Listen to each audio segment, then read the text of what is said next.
Parenting produces a lot of anxiety and a lot of great moments as well. But one of the sources of tension, I think, in every marriage and in every parent's heart is this.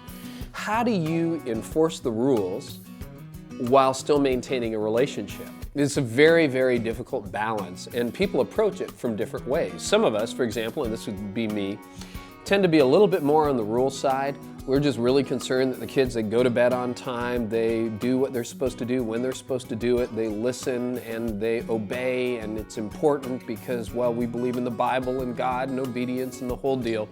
That's sort of my default. I married somebody whose default, she cares about rules and God and the Bible and all those things, but she's just really great with relationships. And some of you are like relationship parents, and so you can be a little more relaxed, and it's like, well, you know, I know bedtime's 7:30, but we were having this great conversation and it was amazing, and so I didn't get the kids to bed for another 45 minutes, or, you know, the relationship is so important, I don't really want to push this issue. And it's a real source of tension in parenting, and it's a real source of tension in family. And both are well-meaning, and we can't really figure out what to do with it. Control becomes harder and harder to manage the older your child gets, and some of you know that because that's exactly where you're at in your stage of parenting. In fact, those of you who are parenting toddlers probably think, no, control's just got to be easier and easier and easier because I got a 2-year-old on my hands. Tell me, it gets easier. It actually gets more difficult because you can't really parent a 5-year-old the same way you would parent a 15-year-old. And a 15-year-old doesn't respond the same way a 5-year-old would to the same tactics. In fact, kids have an incredible way as they get older of exerting their freedom and their independence, and ultimately, that's where they're going to end up anyway. As a parent of a college-age student, I don't know what he's doing every night. I don't know where he is. I really don't have any control anymore. In fact, all I really have left as a parent, and this is where we all end up, is not control, but we end up with influence. So how do you broker that tension? How do you move to a place where you really can shepherd that influence? Because control is something that really works on small people but not so good on big people. And let's face it, as parents, as adults, we don't like to be controlled. In fact, ask yourself, is this true? Who do you listen to the most? Even as an adult, take kids out of the question for a moment. But who do you listen to? Chances are you listen most to the people you love the most. If you have a really controlling person in your life, do you really want to listen to them? No. If you have a controlling boss? No. If you have a controlling neighbor? No. Who do you listen to? The people who are patient, the people who prioritize relationship, the people who care about you for who you are. And if that's true of us as adults, and that actually creates influence in our lives, I wonder if that's a principle that we can borrow in our parenting. In fact, that's something that we talk about as fighting for the heart. One of the most important things that we can do as parents is to fight for the relationship, to fight for the heart of our child.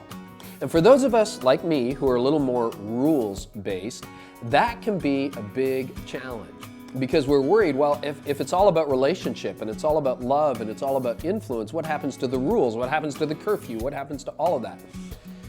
At a certain point, if it's all about rules, we're going to lose that battle anyway. And when Jesus was asked to summarize what he thought the most important part of all of God's law was, he simply said, oh, that's easy. Love the Lord your God with all your heart, mind, soul, and strength, and love your neighbor as yourself. For Jesus, it was all about relationship. But here's the beautiful part, at least if you're wired like me. We tend to not only listen most to those we love the most, we tend to want to do what they want to do. We tend to want to be who they want to be, and we tend to want to follow what they want to follow. Try thinking about it this way. When you prioritize the rule and sacrifice the relationship, ultimately your child's freedom is going to lead to a breach of the rule anyway. When you prioritize the relationship and you still have influence, you may not lose the rule after all. Because as parents, one day, all we're left with is influence. Control is long gone. When you fight for the heart of your child, when you fight for the heart of your family, you begin to communicate in a way that gives the relationship value. This lesson was so huge for me as I started to move into the teen years and when my kids became teenagers. I realized that the style I used to communicate when they were younger was not going to work into their teen years.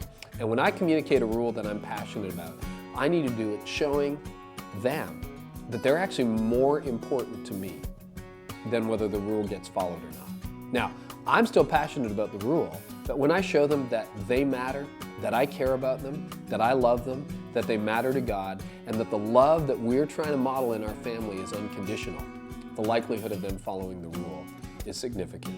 So, as we talk about fighting for the hearts of our families, remember, communicate in a way that gives the relationship value.